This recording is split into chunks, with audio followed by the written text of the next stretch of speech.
yang ini mudah-mudahan ada di antara Farhan bisa yang di-mute menjadi sebentar. dalam yang tadinya untuk diri sendiri untuk keluarga. Nah, teman-teman. Ini kok kayak ada. Ya, sudah saya mute untuk Farhan. Mungkin Farhan ini ke belakang mute-nya kepencet. Oke, nah Bunda Yanti ini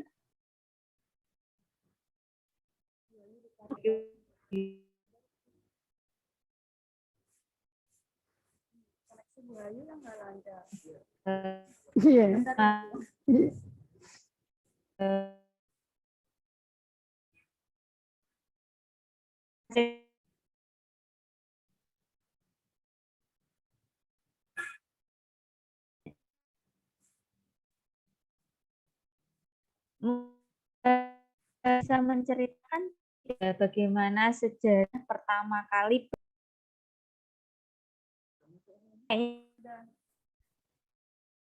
tapi yang Bu Ayunya belum.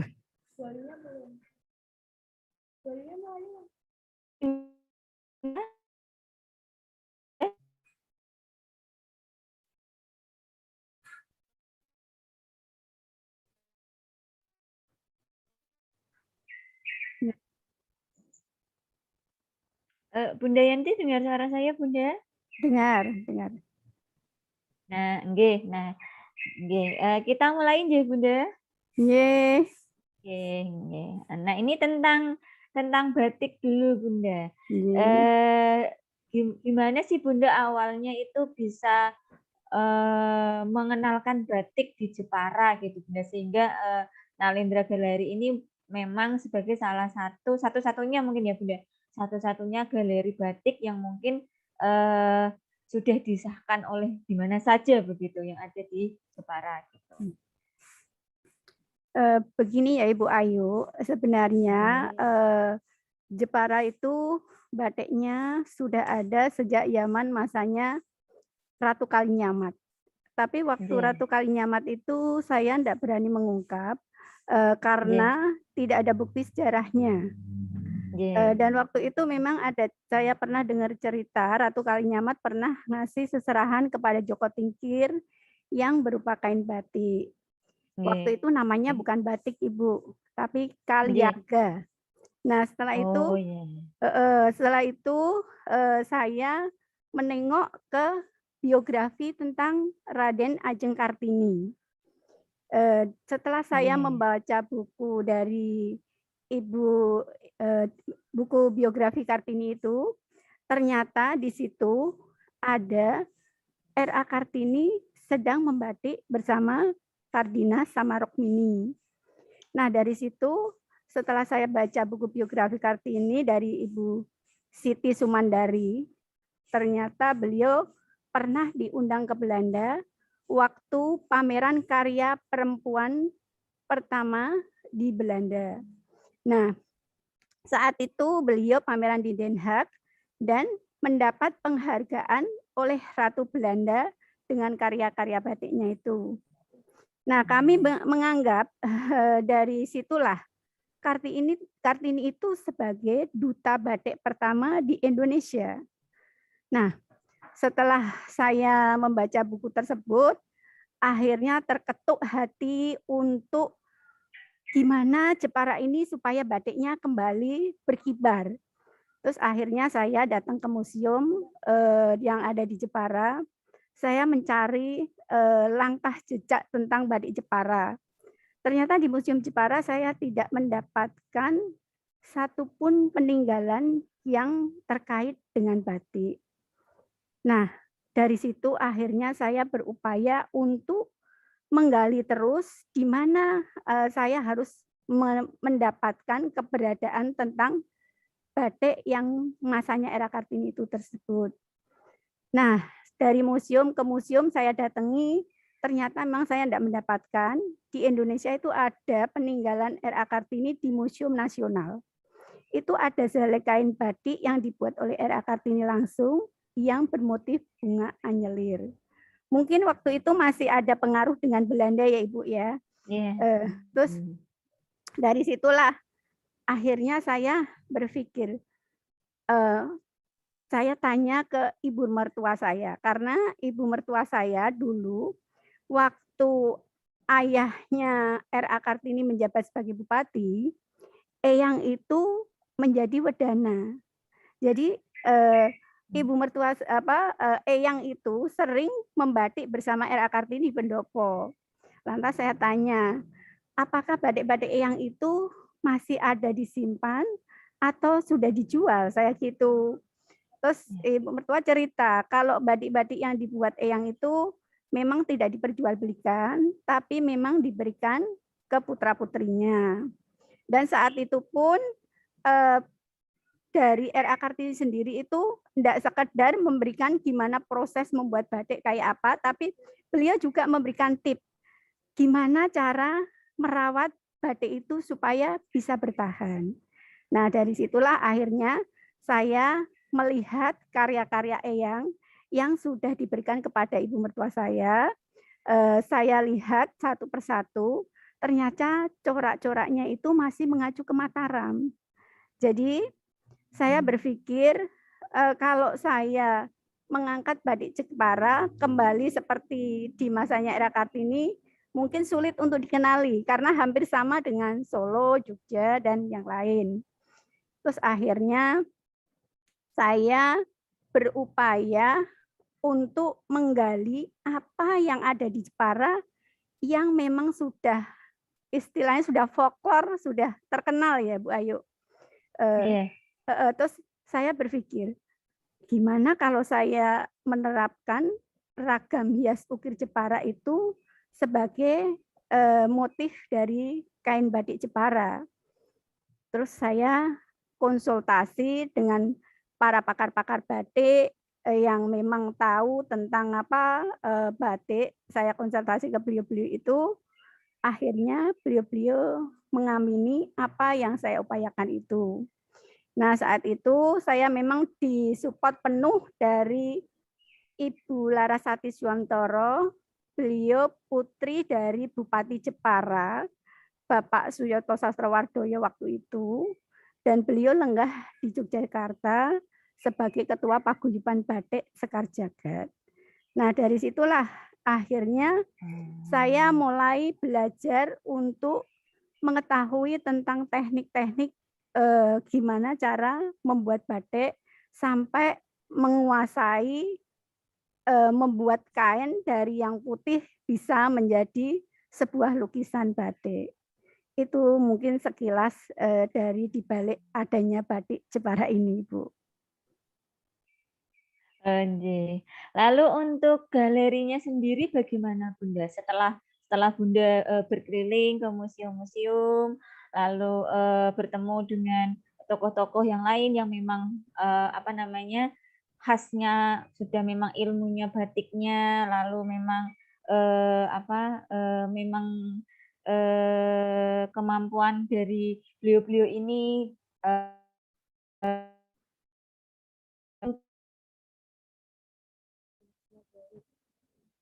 tidak mudah Bunda. Tentunya butuh sangat banyak support, banyak juga motivasi dari luar juga. Itu gimana Bunda berdirinya Nalendra Batik itu pertama bagaimana itu? Setelah Bunda berkeliling memahami tentang batik itu tadi.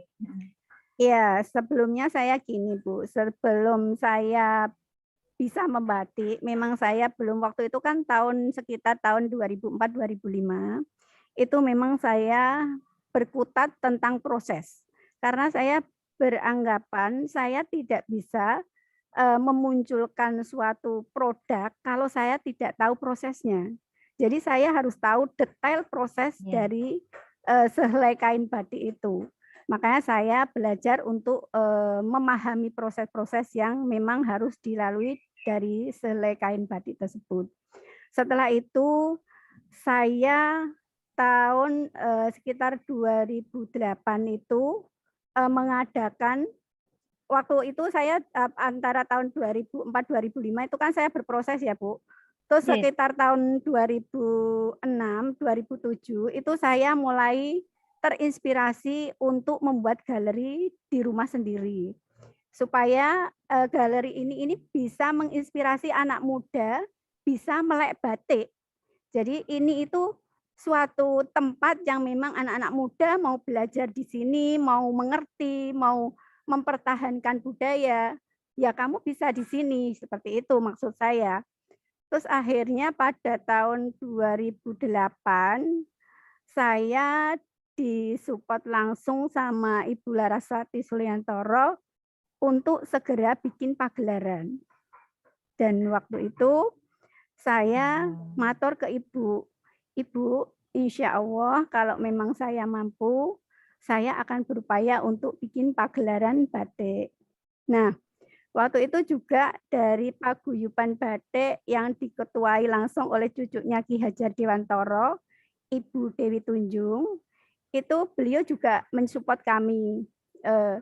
Beliau bilang, Bu Yanti, nanti kalau pagelaran batik pertama dari Jepara dilakukan di Geraha Santika, bilang seperti itu. Tapi saya matur ke beliau, Ibu, saya terima kasih sekali sudah diberi kesempatan seperti ini, tapi saya mohon maaf yang sebesar-besarnya, saya tidak bisa menerima ini. Loh, kenapa? Karena saya berkeinginan kalau memang saya diizinkan dan diberi kesempatan untuk bikin pagelaran, saya menginginkan pagelaran ini berada di pendopo Kabupaten Jepara. Karena saya lahir di Jepara, besar di Jepara, jadi saya ingin masyarakat Jepara itu tahu, ini loh ada batik. Jadi saya berkeinginan seperti itu. Terus akhirnya beliau bisa memahami itu. Dan waktu itu tahun 2008 itu kami memang mengadakan pagelaran di pendopo kabupaten yang prosesnya juga tidak mudah, Ibu, karena saya sendiri waktu itu juga bukan istilahnya pelaku bisnis atau seorang sosok yang dikenal, juga bukan, masih rakyat jelata. Waktu itu nego dengan Pemda itu juga tidak mudah. Jadi saya mengajukan untuk bikin pagelaran itu memang banyak sekali halang rintangnya yang harus saya lewati. Tapi saya tetap kekeh, saya yakin kalau kita punya niat yang memang benar-benar itu, niat itu benar-benar baik, insya Allah itu akan ada celah jalan untuk keluarnya. Nah, di situ itu saya akhirnya diberi kesempatan oleh Bupati Jepara waktu itu Pak Hendro Martoyo untuk bikin pagelaran di pendopo. Dan saya juga disupport langsung dari Yayasan Batik Indonesia yang diketuai oleh Bu Ginanjar Kartasasmita. Jadi waktu itu tamu-tamu yang hadir itu memang dari Yayasan Batik itu yang diwakili oleh Ibu Rahardi Ramelan, juga Ibu Tumbu Rahardi Ramelan. Dan Ibu Widodo AS waktu itu Pak Widodo masih menjabat Menpolhub. Nah, sama kurator batik waktu itu Bu Asmoro Damaes itu juga rawuh langsung ke Jepara. Saat bikin pagelaran itu, karena memang saya tidak punya dana ya Bu, jadi saya di proposal itu juga saya jelaskan ke beliau-beliau, semua akomodasi ditanggung para tamu. Saya seperti itu karena memang mohon maaf karena memang saya tidak punya dana ya Bu. Jadi saya bicara apa adanya. Tapi saya bersyukur sekali ternyata beliau-beliau itu supportnya, keinginannya datang ke Jepara itu luar biasa sekali. Jadi tanpa ada dana sepeser pun dari Pemda maupun dari saya, itu beliau tetap datang. Dan semua akomodasi tadi itu ditanggung oleh beliau sendiri. Sampai penginapan apa itu semua beliau cari sendiri. Jadi dari Yayasan Batik itu juga rawuh, terus dari Keraton Jogja itu termasuk keluarganya Pak Sitotan itu juga rawuh datang ke pendopo. Sama dari keluarganya Bu Dewi Tunjung itu juga yang dari Bokor Kencono itu juga datang.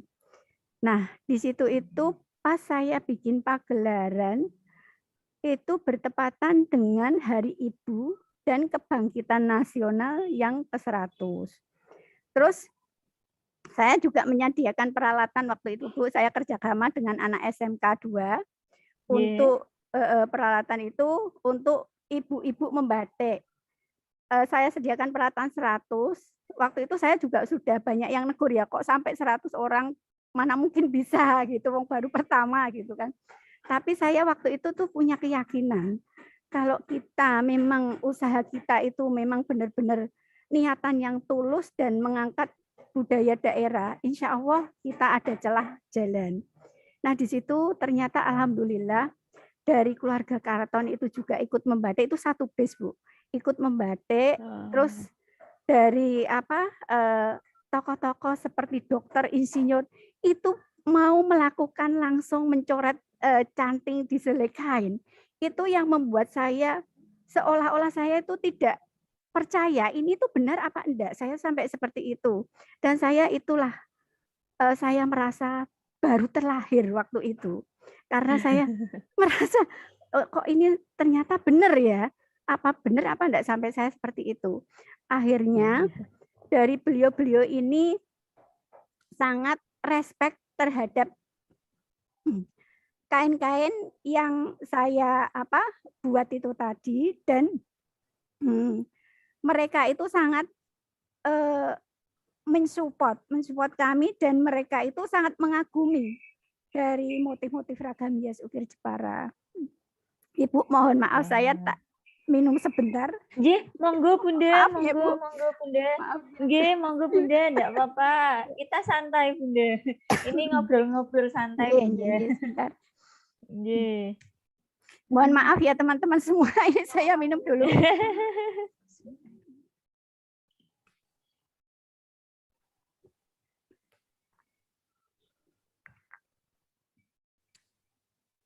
Terima kasih ya Mbak. Maaf ya Bu Ayu. Nggih Bunda, enggak apa-apa Bunda. Ya. Nggih.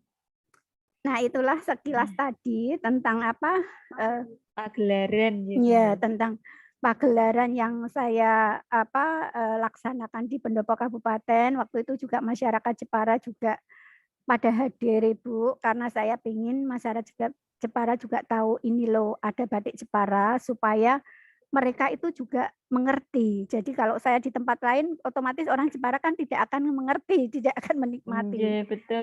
Jadi saya memilih di Pendopo Kabupaten itu alasannya seperti itu. Iya, memang harus mengenalkan ke orang lokal dulu, ya Bunda. Malah kita nanti memperkenalkan batik ke orang luar, sedangkan orang lokalnya malah tidak tahu. Nah, itu kira-kira waktu pagelaran itu motif pertama kali yang dikenalkan oleh Bunda itu motif apa Bunda yang mau kreasi batiknya? Waktu itu saya itu memang masih itu ya Bu, buat desainnya juga masih agak kaku, belum seperti sekarang. Jadi saya masih mengacu ke ragam hias ukir Jepara itu yang masih istilahnya masih belum saya kreasikan, masih asli dengan motif ragam hias ukir Jepara sama motif-motif arom dalu. Waktu itu saya berkeingin membuat motif arom dalu itu karena saya saat belajar membatik itu sampai tengah malam, dan di saat tengah malam itu saya selalu melihat bunga wijaya kusuma yang sedang mekar. Jadi saya terinspirasi itu tuh saya membuat motif arom dalu. Jadi di tengah kegelapan yang sunyi senyap itu ada keindahan yang bisa kita lihat, ternyata seperti itu. Jadi waktu itu memang saya membuat motif arom dalu, sama yang satu lagi itu motif waktu itu saya sido arum. Sido arum yang saya buat itu saya mempunyai pemikiran itu kan yang saya terapkan di situ itu motif ukir Jepara dengan bunga melati. Nah di situ saya berharap dari yang kecil, melati itu kan bunga yang kecil ya Bu, tapi itu bisa menebarkan aroma kemana-mana. Nah itu maksud saya batik ini bisa menyebar kemana-mana dari pemikiran saya itu.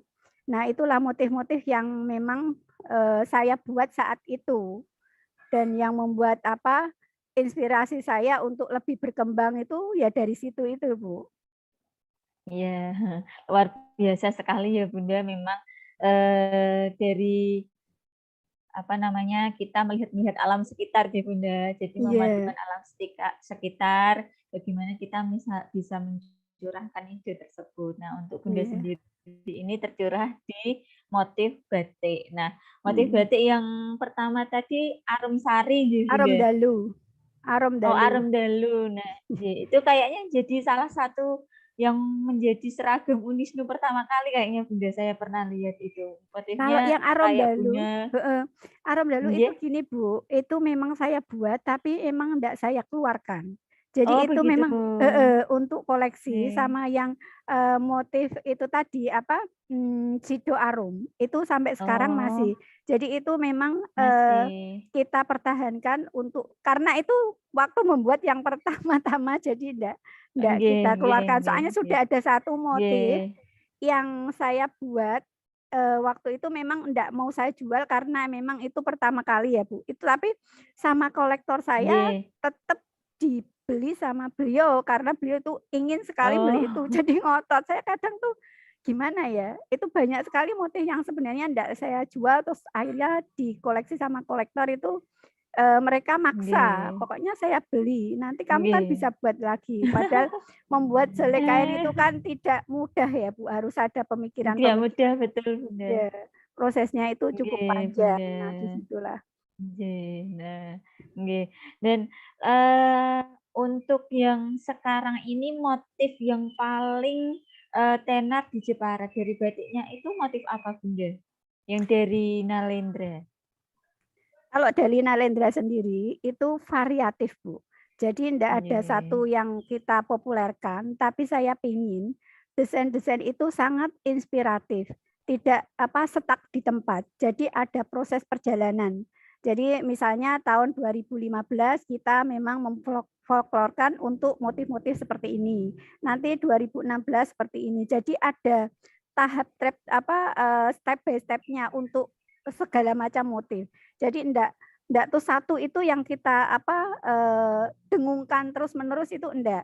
Memang saya sendiri sih enggak mendengungkan, tapi banyak orang mendengungkan itu yang motif yang saya buat itu Elong Bimo.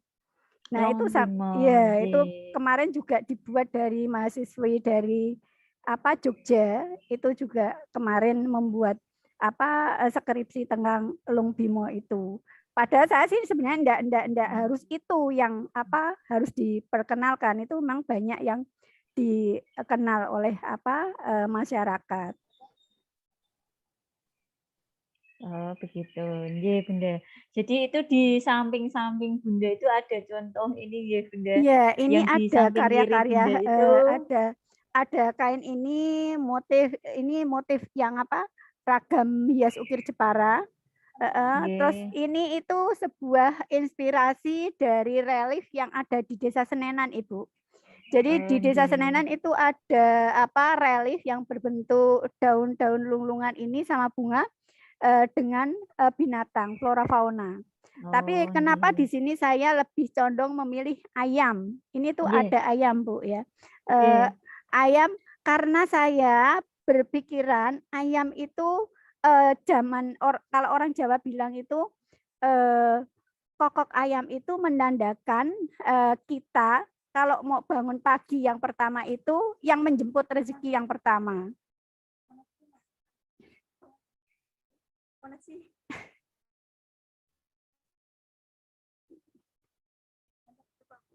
Halo? Iya. Nah, Iya iya iya. Nggih. iya. Nah, dan ayam itu sudah melatih anak-anaknya untuk kemandirian sejak dini. Nah, dari situlah yang membuat saya terinspirasi untuk menuangkan ayam-ayam di sini itu, Bu. Jadi memang enggak sekedar saya asal masukkan binatang ke sehelai kain itu enggak, Bu, tapi ada pemikiran tersendiri. Jadi waktu itu memang saya pingin kalau ayam ini mempunyai nilai tersendiri di sehelai kain batik ini gitu. Nggih. Luar biasa sekali nggih, Bunda, setiap helai kain, helai motif yang tercipta dari Bunda itu filosofinya itu selalu ada yang inspiratif gitu nggih Bunda, ada maknanya tersendiri begitu Bunda. Iya. Ya, luar biasa memang Galeri Nalendra ini. Nah, tanggal 2 Oktober kemarin ada peringatan Hari Batik nggih Bunda? Iya.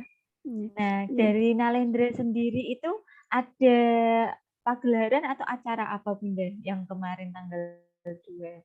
Tanggal 2 Oktober kami memang tidak mengadakan kegiatan pagelaran karena Oke. dari Ibu Kapolres Jepara sendiri meminta kami untuk ditempati untuk Zoom meeting dengan Ibu Jokowi. Jadi di sini Oh, itu nggih. Bu Kapolres sama Bu Wakapolres mengadakan praktek membatik dari awal sampai akhir yang diem untuk membatik seluruh dunia itu, Bu. Jadi Oh, beliau nggih. mengikuti seperti itu, jadi kami Nggih. mempersiapkan semuanya, peralatan semuanya itu di sini. Tapi memang waktu tanggal 2 Oktober itu biasanya saya bikin kegiatan. Pernah saya bikin kegiatan yang saya bikin di Nalendra itu lomba mencanting payung. Jadi Oh, nggih nggih. itu memang jarang dilakukan, terus saya memang menginspirasi anak muda supaya bisa membatik di media, enggak cuman di kain saja, tapi di payung pun bisa. Ini ada contohnya Mbak, bisa diperlihatkan mungkin. Lah, ini salah satu payung-payung yang dibuat waktu lomba itu, Bu. Ini ada payung Oh, batik tulis nggih. asli ini ya. Jadi ini payung Oh, batik nggih tulis nggih yang nggih. kita lombakan kemarin ada ternyata anak-anak muda Jepara itu punya talent yang luar biasa. Jadi mereka itu kelihatannya sudah punya bakat sejak lahir, tapi kadang mereka tidak mengerti untuk mengarahkannya. Jadi kadang itu bakat itu terpendam begitu saja, tapi setelah kita adakan seperti ini ternyata muncul desain-desain dari mereka itu bagus-bagus, Ibu. Nah, itulah saya Nggih. ingin anak-anak muda itu juga terinspirasi untuk berkarya. Nggih. Jadi, luar biasa ini selain bukan, kain batiknya saja yang punya filosofi, tapi Bunda juga ingin mengajak anak-anak muda untuk bergabung ya, Bunda, Iya, melalui tadi perlombaan atau dan iya, lain-lainnya. iya. Iya, Ibu. Memang saya juga ingin anak-anak muda Jepara itu juga mau berkarir, mau berwirausaha. Jadi tidak harus bergantung kerja di pabrik itu enggak.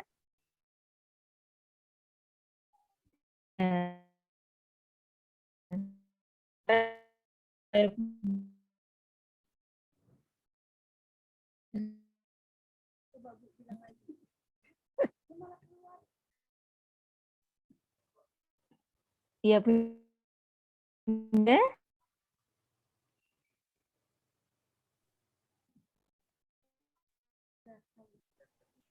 Iya, gimana Ibu? Nah, tadi sinyalnya sempat hilang ya, Bunda? Nggih.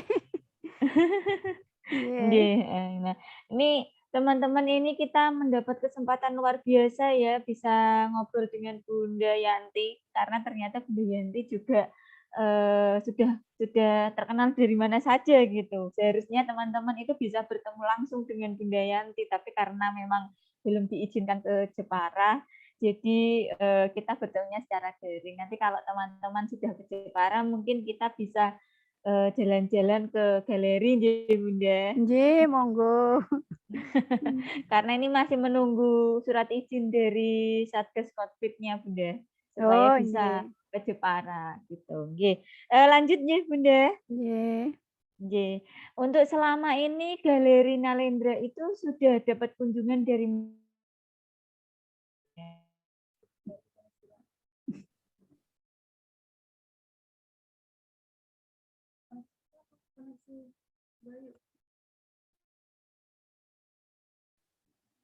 Halo, Halo, Bunda? iya. Nggih. Nggih, Ibu. Bunda, ini dengar suara saya jernih enggak, Bunda? Alhamdulillah dengar Ibu. Nggih. Nah, untuk kunjungan-kunjungan dari mana saja Bunda yang sudah ke Galeri Nalendra ini, Bunda?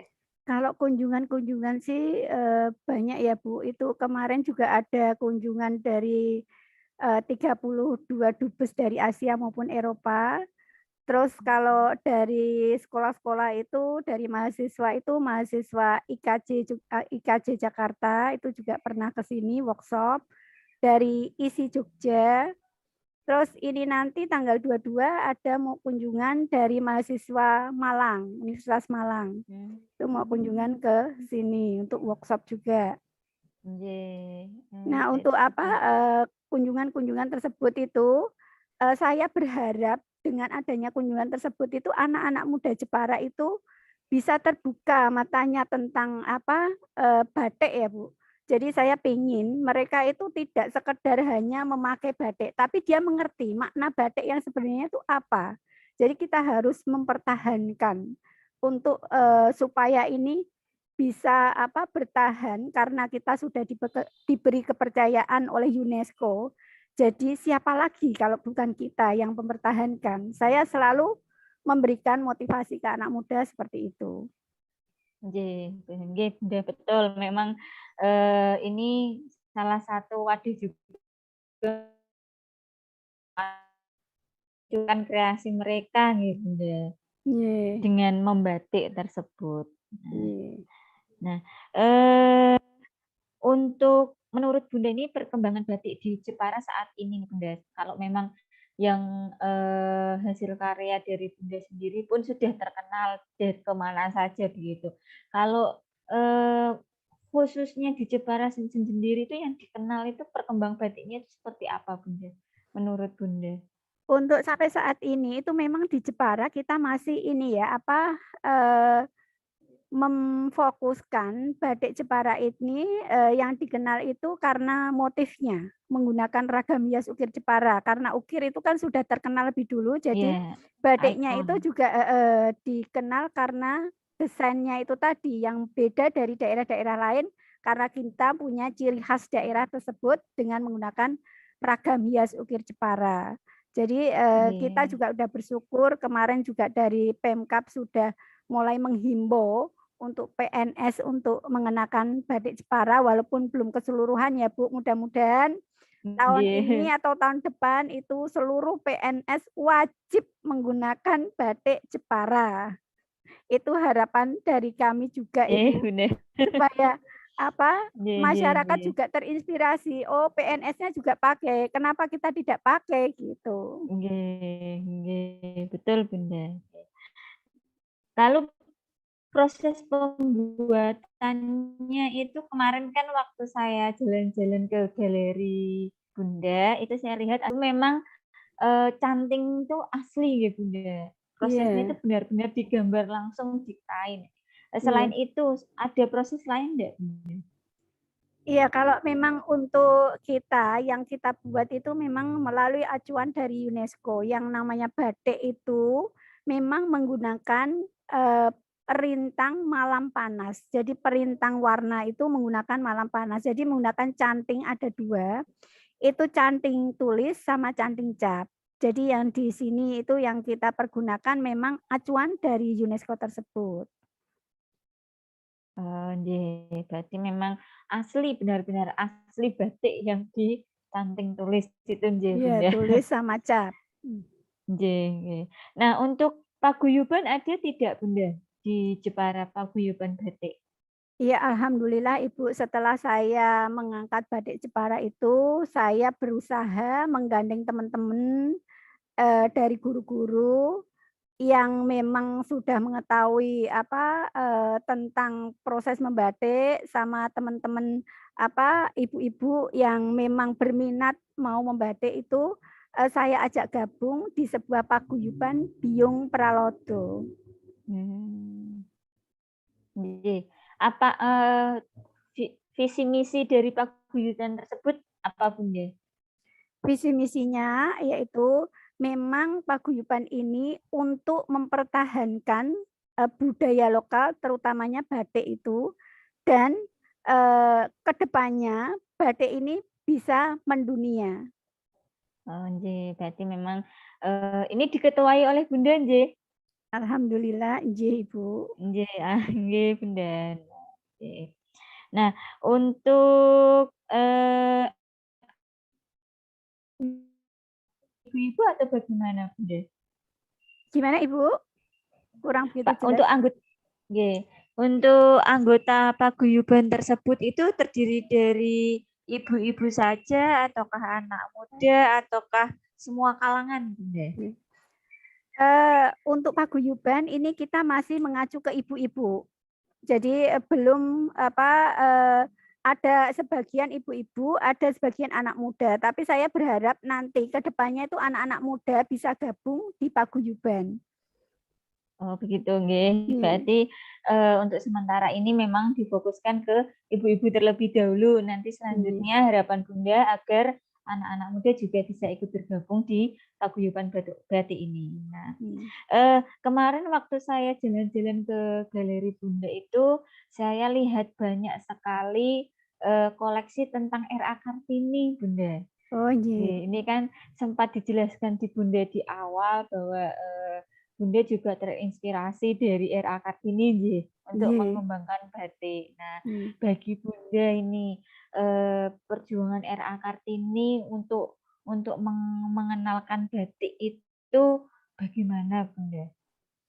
Ya, kalau saya memang benar-benar terinspirasi dari R.A. Kartini karena saya membuat batik itu setelah saya membaca buku biografi Kartini. Kartini itu sangat menginspirasi saya karena dia membuat batik-batik itu di pendopo kabupaten dan mengajak masyarakat sekitar untuk mengetahui batik. Waktu itu juga ada pembatik pendopo yang bernama Mbok Dula sama Mbok Karduma yang ikut terlibat langsung dalam pembatikan. Nah, dari pemikiran-pemikiran R.A. Kartini yang seperti itu. Jadi beliau itu enggak berpikir tentang akademisi aja ya Bu ya. Jadi karena beliau juga istilahnya berpikir gimana skill masyarakat di bumi pertiwi ini bisa berkembang. Dan ternyata skill itu bisa mengangkat nama baik dari sebuah daerah.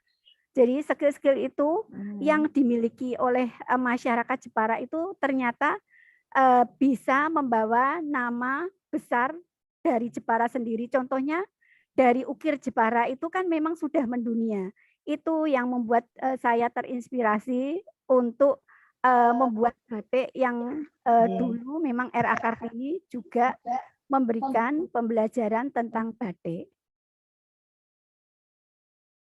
Biasa, Bunda, memang R.A. Kartini itu memang menginspirasi dari kepada wanita-wanita Indonesia, Bunda. Nah, beliau itu memperjuangkan emansipasi wanita di Indonesia gitu, Bunda. Nah, tadi memang sempat dijelaskan Bunda kalau ada 2 motif batik dari Nalendra itu memang hasil pertama yang Bunda buat yaitu Arum Dalu dan Sekar Arum gitu Bunda. Sido Arum. Oh, Sido Arum. Arum Dalu dan Sido Arum. Itu kan mempunyai filosofi sendiri-sendiri. Dari 2 itu memang tidak diperjualbelikan motifnya dan memang Bunda simpan karena itu hasil karya pertama kali Bunda. Berarti itu memang menjadi motif kesayangan Bunda. Bukan kesayangan, cuman gini Bu, karena ini merupakan sejarah kita bisa membuat batik itu dari situ. Jadi kita pertahankan, kita pertahankan supaya saya tuh juga ingat, oh dulu saya tuh mencanting di sini, hasilnya tuh seperti ini gitu. Jadi ada ada sejarahnya gitu, enggak terbuang sia-sia. Makanya saya berupaya untuk mempertahankan itu. Nah, kemarin juga saya membuat kain yang memang benar-benar mengangkat potensi Jepara yang menceritakan tentang Kartini sama Ratu Kalinyamat. Jadi kain itu memang saya buat yang memiliki desain Ratu Kalinyamat waktu menyerang di waktu di Malaka dengan kapal-kapalnya, itu juga ada gambar Ratu Kalinyamat waktu melakukan penyerangan di laut itu ada, dan ada sebuah gambar batik di situ tentang pendopo kabupatennya. Saya gambarkan di situ sebuah joglo. Terus yang dari R.A. Kartini itu memang saya terinspirasi untuk mempertahankan semua surat-surat yang dibuat R.A. Kartini, walaupun itu baru cuman sepenggal aja ya. Jadi cari-cari kertas yang dibuat R.A. Kartini itu saya tuang di sehelai kain batik. Dan saat membuat batik Kartini itu memang saya agak ragu karena waktu itu saya kan enggak bisa nulis huruf Latin yang miring itu ya Bu ya. Itu saya enggak bisa sama sekali. Terus saya berupaya untuk bisa nulis di kain dengan huruf Latin itu gimana caranya? Saya tuh berpikir seperti itu. Terus saya mau minta tolong kepada orang yang bisa menulis seperti itu, cuman saya nanti kesulitan untuk mengarahkan. Akhirnya saya bismillah niat lillahi ta'ala untuk membuat ini. Ternyata saya tidak tahu Bu, tiba-tiba saya bisa menulis itu dan bisa menyelesaikan sehelai kain batik itu. Itu yang memang sesuatu yang tidak mungkin bisa menjadi mungkin itu bagi saya itu memang luar biasa sekali. Karena kalau dari atas sudah berkehendak, ternyata kita memang tidak tahu. Ya, itu yang memang benar-benar saya yakini yang luar biasa itu di situ. Kekuatan dari dalam itu kalau kuat, kalau kita bisa menyatukan dengan yang di atas, insya Allah itu yang tidak mungkin bisa menjadi mungkin. Sekali kita itu yakin dengan apa yang kita yakini, kita mau berusaha pasti itu akan ada jalan. Insya Allah pasti ada celah. Dari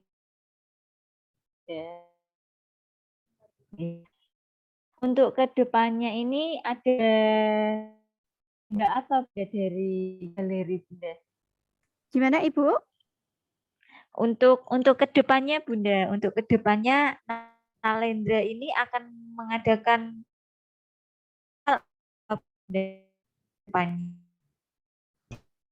untuk kedepannya dari kami Nalendra Gallery, emang saya berupaya terus meracuni anak-anak muda untuk cinta batik Jepara dengan mengajak anak-anak muda belajar tentang batik dan mengerti tentang batik maupun teknis-teknis batik. Jadi di sini alhamdulillah Ibu, ini masih ada mahasiswi dari Bandung, dari Telkom yang belajar di sini.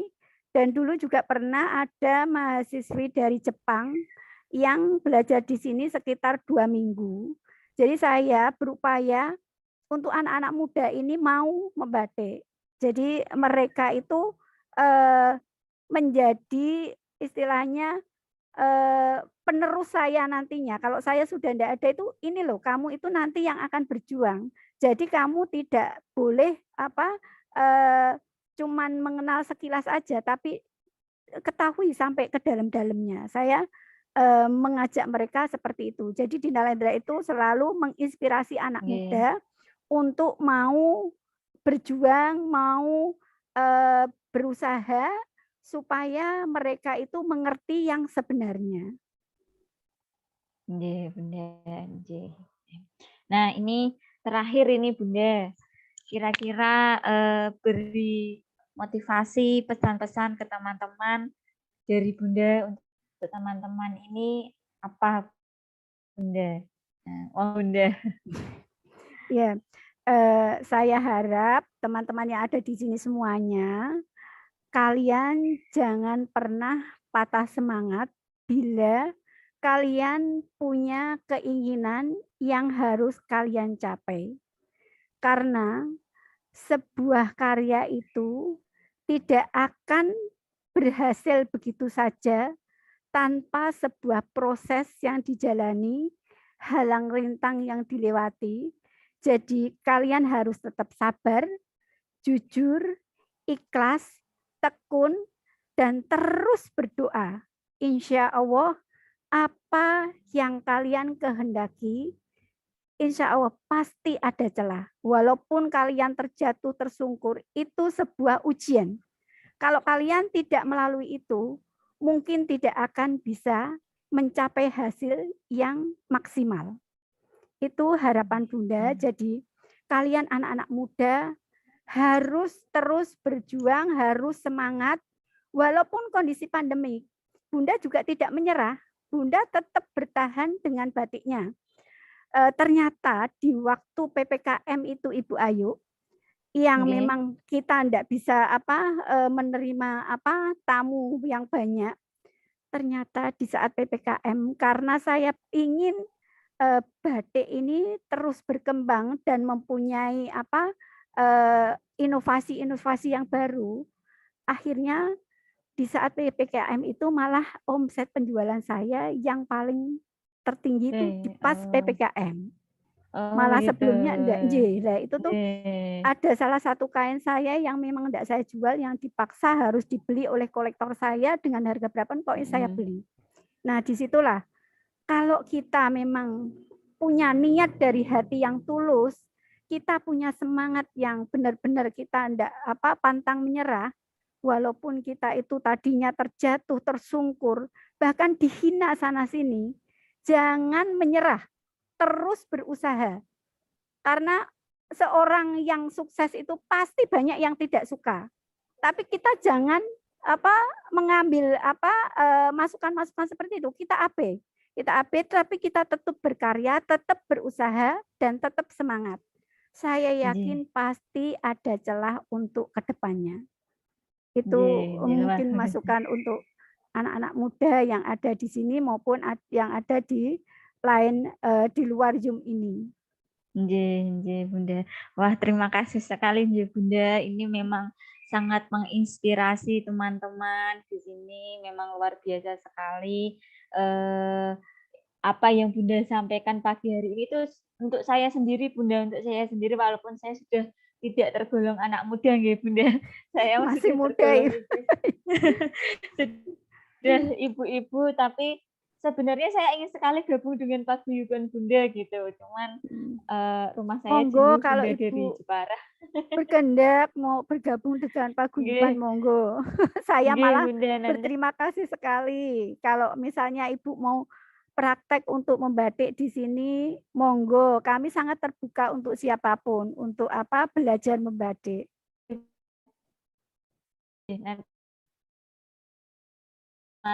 Unisnu juga supaya akan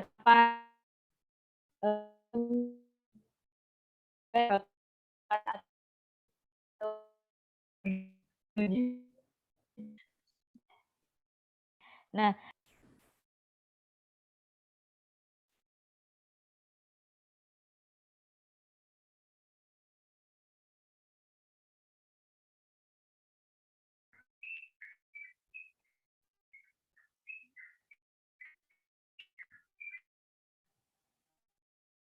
halo, ya di sana, halo. Halo.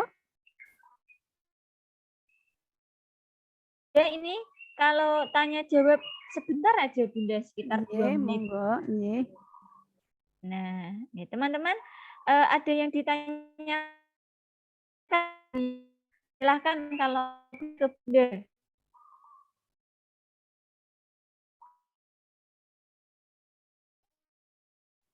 Teman-teman. Ya, silakan teman-teman. Ini Q&A. Kira-kira ada yang ingin ditanyakan lagi, teman-teman?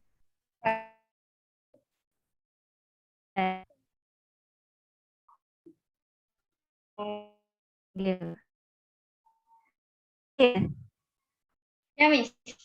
Ya, itu. Terima kasih atas kesempatannya. Perkenalkan, nama saya Farda Diva Mukoago dari Universitas Negeri Manado. Saya mau bertanya, apakah Bunda Yanti pernah membuat ukiran batik dengan misalkan di dalamnya tercurah rasa sedih atau penuh dengan penghayatan, namun di dalam itu terkandung kesedihan, entah dari perjuangan atau dari apapun itu yang pasti itu misalkan di dalamnya itu terukir sesuatu yang memang Bunda rasa itu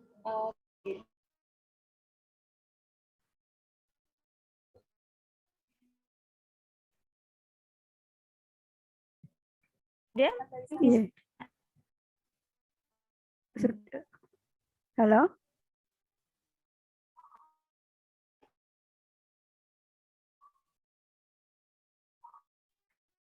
Bunda tadi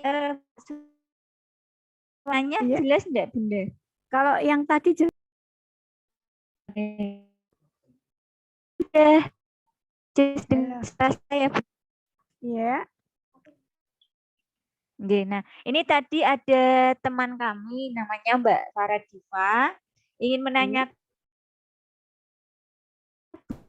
enggak ruangan kesedihan dan dalam batik. Oh. Oh ya. Halo, Mbak. Kedengeran suaranya? Kedengeran? Ya.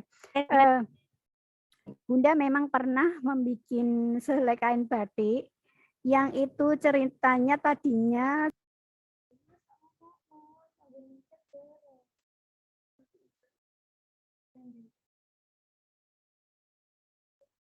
Cek Bu Ayu. Iya. Mohon saya di spotlight Bu.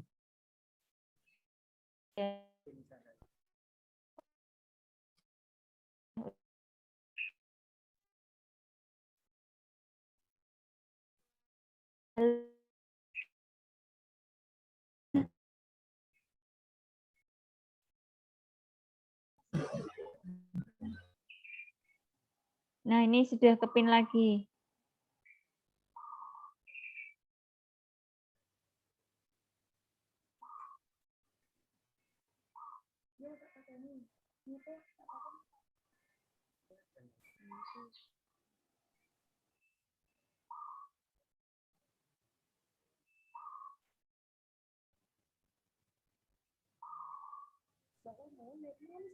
Sudah dengar? Bunda? Iya, dengar Ibu. Ya. Nggih, Bunda, pripun tadi, Bunda? Ya. Tadi salah satu mahasiswi ada yang menanyakan tentang batik yang bercerita tentang kesedihan ya Bu ya. Nggih, Bunda. Bunda itu pernah membuat sehelai kain batik tentang ungkapan dari kesedihan itu tadi juga terinspirasi dari R.A. Kartini. Jadi ada secari kertas yang tertulis dan di situ tulisannya bertuliskan Ibu dalem nyuwun melati ingkang mekar wonten ing punjering ati.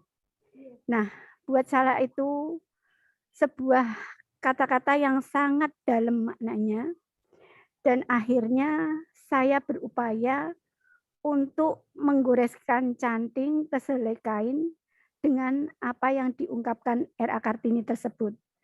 Karena bunga melati itu kecil, tapi aromanya itu luar biasa. Jadi saya waktu itu membuat kain yang saya beri nama Elong Melati Punjer Ati. Jadi itu merupakan sulur-sulur dari ragam hias ukir Jepara dengan bunga melati yang saya padukan. Dan waktu itu saya diundang dari Yayasan Batik Indonesia untuk pameran di Jakarta. Kebetulan sekali waktu itu Bu Ginanjar melihat kain tersebut dan akhirnya kain tersebut itu dibeli oleh beliau untuk dikoleksi Yayasan Batik Indonesia. Jadi sampai saat ini kain itu masih berada di Yayasan Batik Indonesia. Jadi kalau itu tuh kalau Kartini sedang sedih atau gundah, itu beliau selalu menghadap ke ibundanya. Dan beliau mengatakan tadi, Ibu, dalem nyuwun melati ingkang mekar wonten ing punjering ati. Nah, dari situlah akhirnya Bunda membuat sehelai kain yang bermotif elong melati punjer ati. Oke, oke. Elong melati punjer ati itu Nggih. memang salah satu curahan dari R.A. Kartini ke bundanya, nggih. Ya, Ke waktu ibu beliau R.A. merasa Kartini. sedih, merasa gundah Sedih, itu, nggih. ya beliau selalu menghadap ke ibundanya langsung dan mengatakan itu. Makanya saya berupaya kata-kata ini tuh mempunyai makna yang sangat dalam buat saya, makanya saya tuangkan di selai kain supaya Nggih. kain ini selalu mengingatkan saya dengan apa yang dilakukan R.A. Kartini waktu itu. Nggih. Oh iya Bu Ayu, ini saya juga mau mengajak dari teman-teman dari Unisnu ya Bu. Ini saya kan kunjungan dari mahasiswa-mahasiswa yang dari luar Jepara itu kan sudah beberapa mahasiswa yang datang ke sini dan workshop di sini. Sedangkan dari Unisnu sendiri itu belum pernah. Dia kan wadah di Jepara. Nggih, Bunda. Melalui Bu Ayu, Nggih, saya nggih, mohon Bunda. dari Unisnu sendiri itu untuk menginspirasi anak-anak mengerti.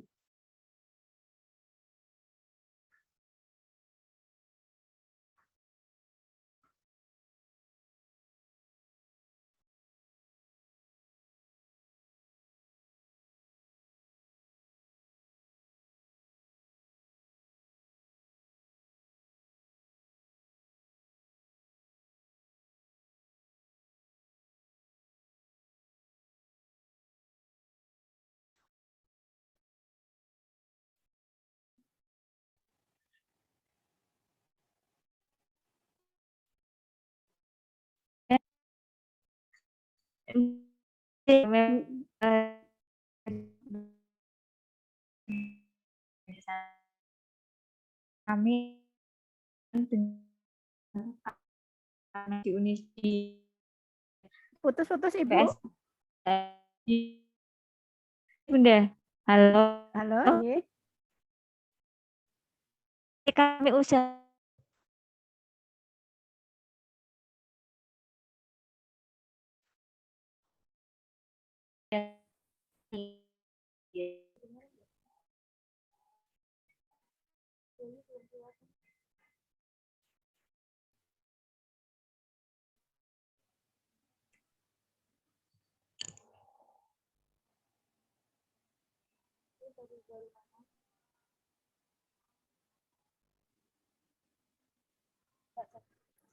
Cek, cek. Halo Bu Ayu. Halo. Bunda. Ya, Bu Ayu. Putus-putus. Suaranya putus-putus. Teman-teman, suara saya jernih apa putus-putus? Jernih Bu, Miss. Jelas. Nah, ini udah mulai jelas Ibu. Nah, Bunda, nanti kami usahakan berkoordinasi dengan BEM-BEM yang ada di Unisnu supaya mengagendakan untuk bisa berkunjung ke Galeri Nalendra, Bunda, biar mereka juga terinspirasi dan termotivasi. Inje Ibu, monggo. Teman yang lain mungkin ada yang ditanyakan, silahkan.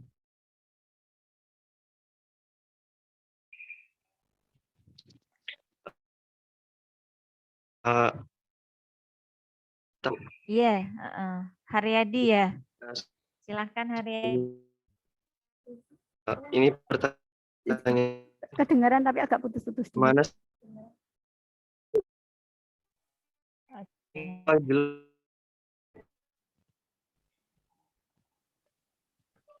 Agak putus-putus. Ini keluar.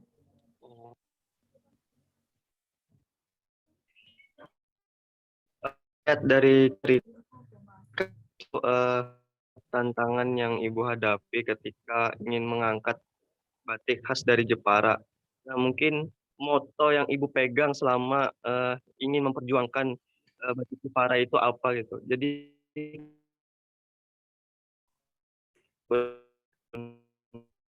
Iya, halo. dalam keadaan putus asa terus Ibu Ya,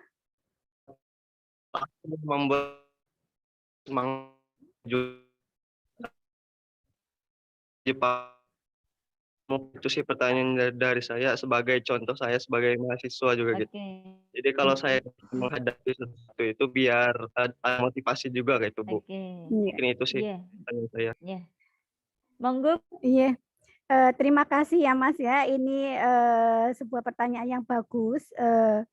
Waktu Bunda saat proses pertama membuat batik, mengangkat batik itu mungkin memang moto yang paling tepat yang saya terapkan di sini adalah keyakinan yang kuat.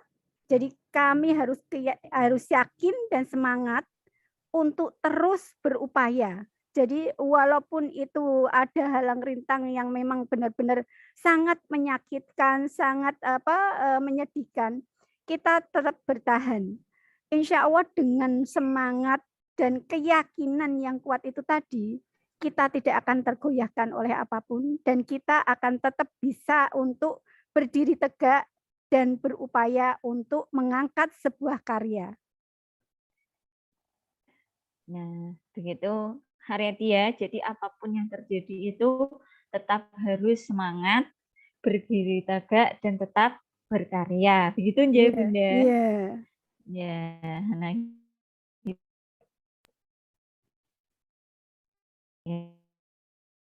Halo, gimana Mas?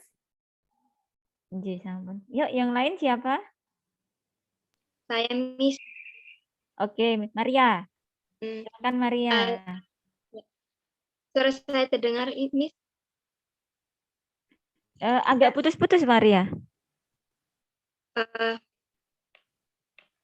Halo Miss, apakah sudah terdengar Miss? Sudah.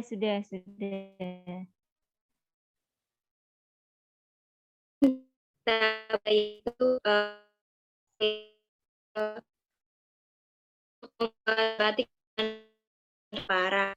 Nah, tentunya ragam ukir Jepara itu sendiri kan banyak yang dituangkan oleh Bunda Yanti ke dalam batiknya sendiri. Yang tadi agak putus ini dah. Iya, Maria lanjut. Jadi kan yang ingin saya tanyakan itu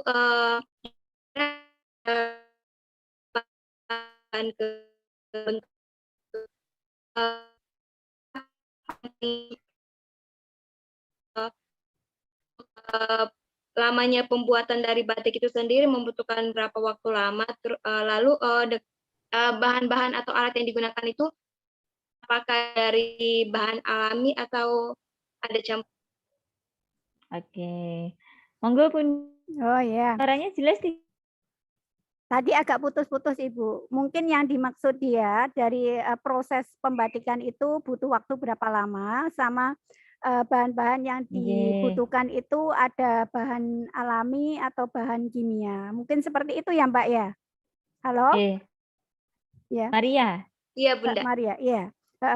Begini ya Mbak, kami di Nalendra ini memang ada dua pewarnaan. Jadi ada warna alam, ada warna kimia. Jadi kenapa kami masih menggunakan seperti itu? Karena saya bermaksud kalau saya full menggunakan warna alam, itu saya harus membudidayakan tanaman yang saya pakai. Sedangkan saya sendiri belum bisa membudidayakan tanaman-tanaman yang saya pergunakan. Jadi saya tidak sepenuhnya menggunakan warna alam. Karena kalau saya tidak bisa membudidayakan, otomatis saya justru merusak alam. Karena kita akan ambil tanpa menanam. Nah, itu maksud dari saya. Kenapa saya masih menggunakan warna sintetis. Nah, untuk proses pembatikan sehelai kain batik itu ada yang cuman 3 hari, 2 hari jadi, ada yang sampai berbulan-bulan. Jadi tinggal kita melihat dari desain motifnya sama warna-warnanya yang kita buat. Jadi sehelai kain batik itu tidak sama proses waktunya. Semua berbeda. Jadi tingkat kesulitannya juga berbeda-beda. Nah, itu dari kami yang mungkin Mbak Maria bisa pahami. Apa masih kurang jelas? Halo? Ada pertanyaan yang terlewat, Bunda. Oh iya? Nggih, halo. Halo? Nggih. Ada pertanyaan dari Maria yang terlewat tadi, Bunda. Kira-kira motif tersulit, Bunda, yang diproduk Itu motif tersulit itu kalau kita sedang membuat tadi yang sudah saya jelaskan itu yang tentang proses pembuatan batik yang mengandung sebuah cerita yang ada dengan terkait dengan Kartini itu tadi. Jadi proses untuk membuat kain yang bercerita tentang Kartini, tentang cari-cari kertas tadi, waktu foto-foto Kartini waktu sedang melakukan pembatikan, itu kita tuangkan di selai kain itu memang tidak mudah karena warna-warna pun harus kita menyesuaikan. Jadi itu butuh waktu berbulan-bulan. Jadi itu yang paling sulit kalau kita membuat batik yang enggak motif lunglungan seperti ini ya, tapi motif yang bercerita. Itu yang memang lebih sulit. Itu mungkin kalau Mbaknya bisa memasukkan motif-motif itu, kalau bisa diperlihatkan ke Mbak Maria. Bisa Mbak Dian, bisa Mbak Dian?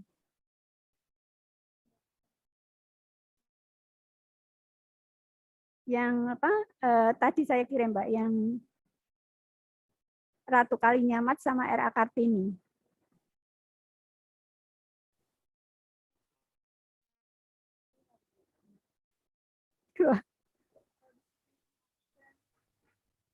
Oh, kalau dikaris masukkan gitu tidak bisa ya?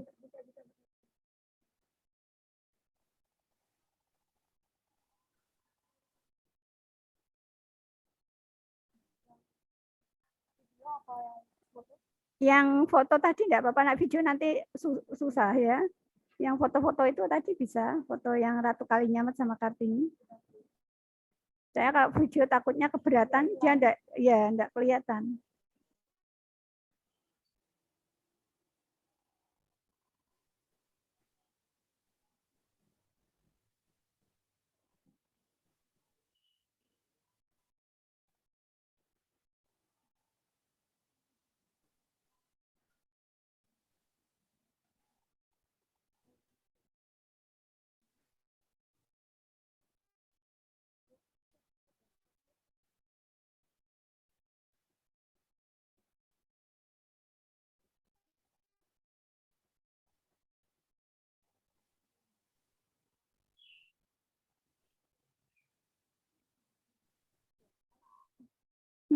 Nggak bisa mungkin ya.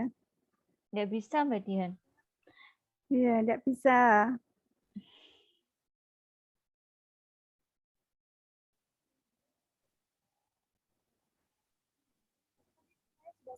No, iya.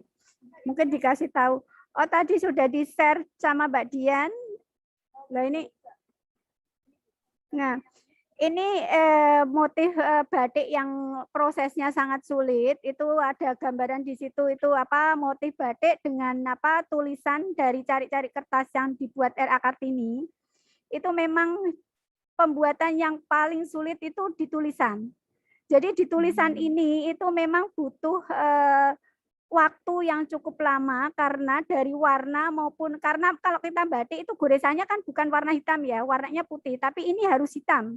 Jadi saya harus membuat apa kolong tulisan itu yang kecil-kecil itu supaya bisa dikasih warna tinta hitam. Dan kainnya itu juga supaya seperti kertas yang lama itu bagaimana? Saya harus mengolah warna itu benar-benar menjadi seperti cari kertas yang memang sudah kusam. Nah, itulah yang membuat proses ini sampai berbulan-bulan dan butuh pemikiran yang cukup panjang untuk satu kain batik ini. Mungkin bisa Mbak siapa tadi yang tanya? Maria, Bunda. Ya, Mbak Maria bisa apa melihat itu? Iya. Ada lagi ada yang Ratu Kalinyamat, geser lagi.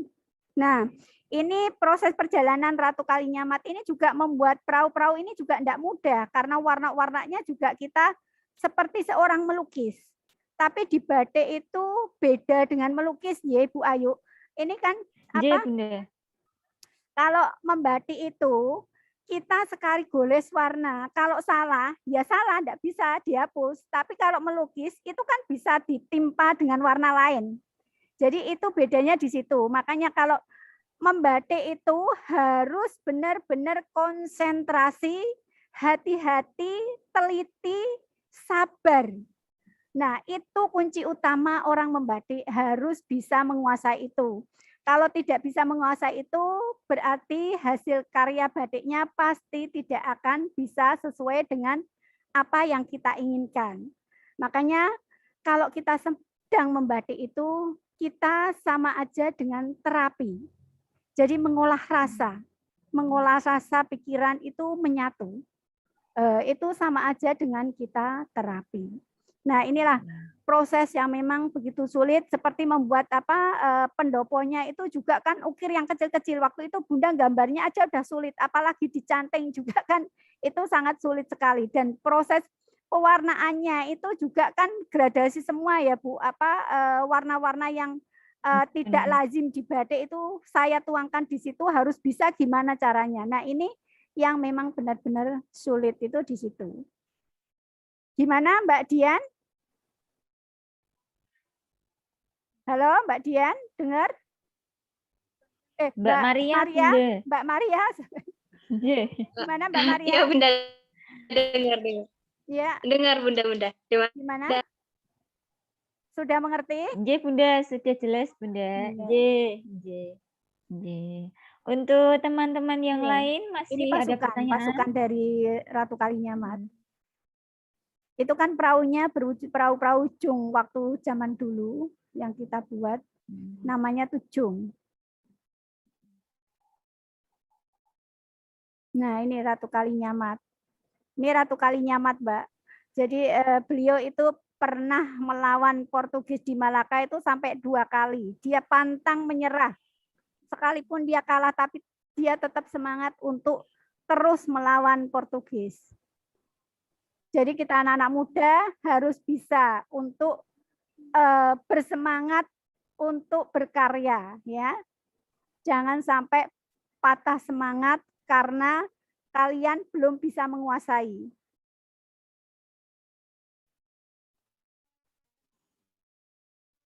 Ya. Masih. Nah, ini sehelai kain batik tadi yang menceritakan tentang perjalanan Kartini. Ini ada Kartini sedang membatik, Kartini sedang mengajar, dan juga ada pembatik-pembatik yang sedang membatik di sini. Jadi ini ada beberapa gambaran-gambaran tentang waktu masanya R.A. Kartini. Jadi ini memang potret asli yang saya tuangkan di sehelai kain batik. Ini yang memang benar-benar sulit sekali untuk proses ini. Dan kain ini itu memang Bunda tadinya tidak berkeinginan untuk menjual, karena emang untuk dikoleksi. Tapi kain ini tuh kemarin dibeli oleh kolektor saya dengan memaksa. Pokoknya kain yang sudah dipegang oleh beliau enggak boleh saya ambil lagi, harus dibeli. Nah, inilah. Akhirnya kain ini sudah dibeli oleh kolektor. Ini bagus sekali ya Bunda. Ini ada ceritanya. Iya, ada ceritanya memang. Jadi ini itu luar- semua saya kan berkeinginan ya Bu, supaya anak-anak muda itu tahu kalau Kartini itu sering menulis surat. Nah ini loh, surat-surat yang dulu pernah ditulis R.A. Kartini, biar mereka itu mengerti. Jadi dari sehelai kain batik ini bisa bercerita untuk anak-anak muda itu tahu, oh ternyata Kartini itu dulu sangat inspiratif ya, seperti itu.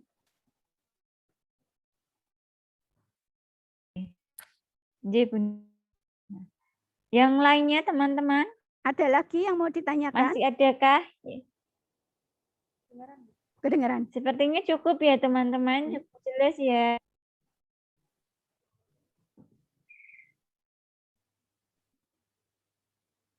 Ini sebuah motif itu apa yang ada artefak di Masjid Mantingan, kita kombinasi dengan ayam juga. Oh, yang iya. menggunakan warna-warna gradasi yang benar-benar ini ya apa menghidupkan sebuah motif. Jadi mereka seolah-olah kalau dilihat ini kayak 3 dimensi, tapi di batik kan enggak ada istilah 3 dimensi ya, Bu ya. Halo? Masih dengar? Iya, Bunda. Dengar, Bunda, dengar. Ya, iya.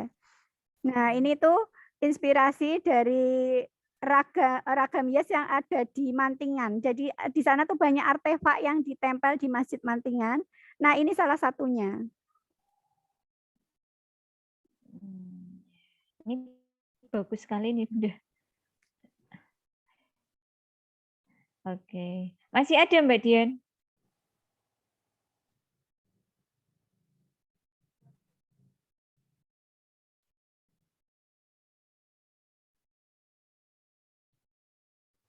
Nah, kalau ini motif sulur-sulur dengan dedaunan jumbe yang dihiasi juga dengan buah wuni. Ini yang memang khas Jeparanya itu yang ragam hias ukir Jepara murni itu ini, Mbak.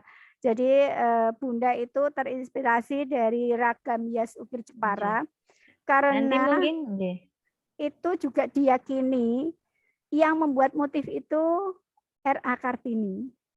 Jadi ini yang saya tuangkan di sini ini memang motif ragam hias ukir Jepara yang memang sudah Bunda apa cengkok-cengkoknya juga Bunda sudah olah, jadi enggak motif yang murninya itu enggak, tapi kita sudah olah supaya motif ini di kain batik itu bisa kelihatan elok.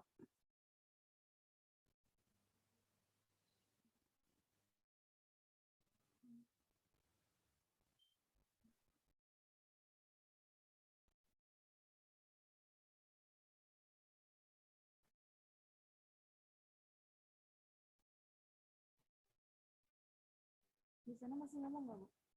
Gimana? Masih ngomong nggak di situ? Enggak. Koneksi, Mas.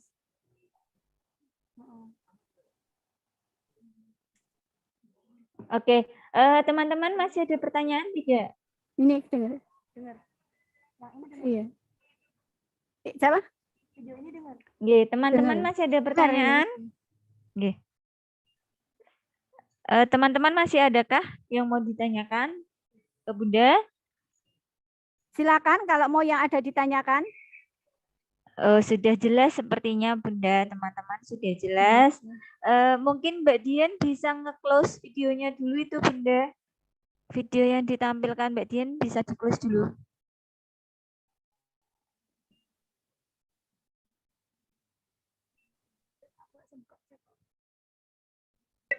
Dapatkan juga bisa.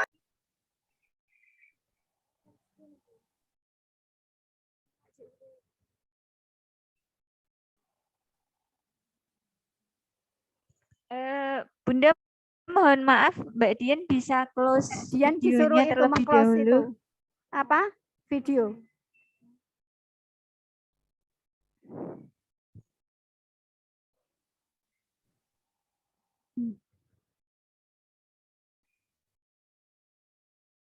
Nah, teman-teman ini sudah jelas semua ya.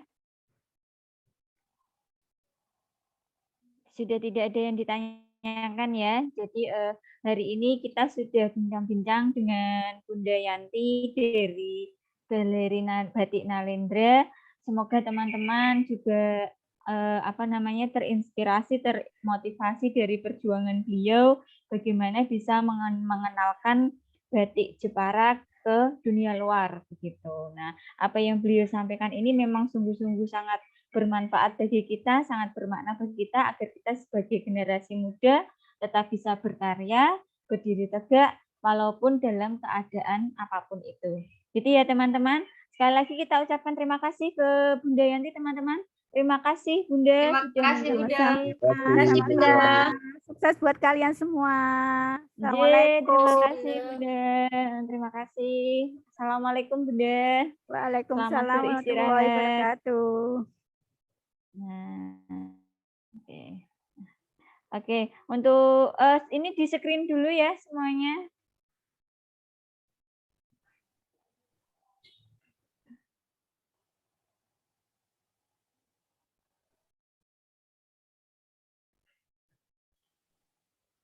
Mbak Dian sudah ini teman-teman tadi diminta screen. Mbak Dian sudah belum? Mbak Dian sudah screen?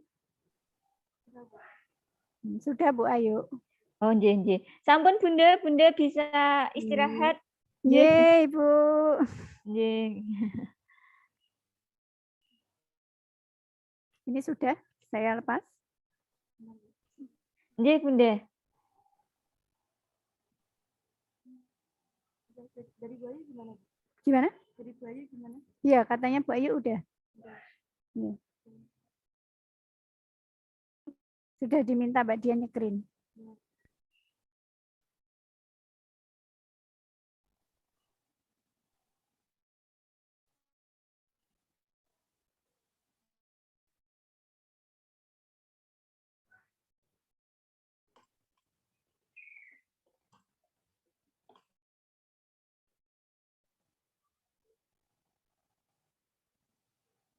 Oh, headset Bunda dilepas, Bu. Hmm. Headsetnya dilepas.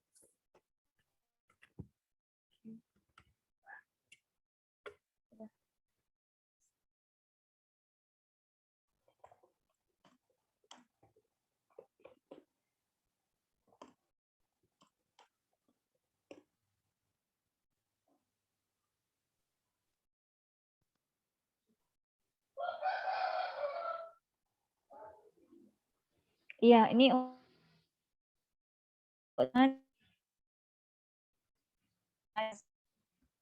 Ngomong apa sih? Nggak denger, Om.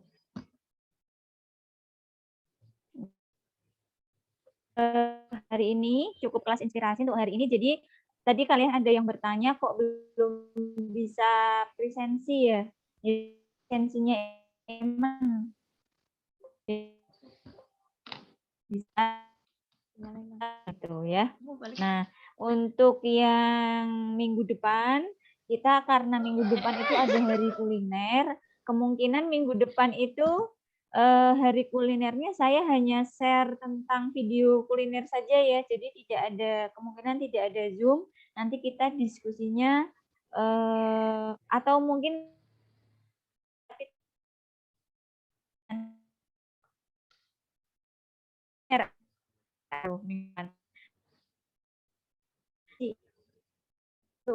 minggu depan diundur tanggal 23. Ya udah. Gitu ya teman-teman. Ya. Kalau misalkan minggu depan kita udah di sana, itu gimana? Gimana? Kalau misalkan minggu depan kita udah di sana, kegiatan Oh, ya kalau kegiatan minggu depan kalian sudah di sana ya otomatis kita langsung jalan-jalan gitu kegiatannya. Cuma nanti kita sesuaikan dulu dengan jadwal saya di sini ya, tidak masalah ya karena kalian kan sudah di sini. Kita nanti koordinasi disesuaikan juga dengan jadwal mengajar saya yang ada di sini. Begitu ya. Gitu ya teman-teman.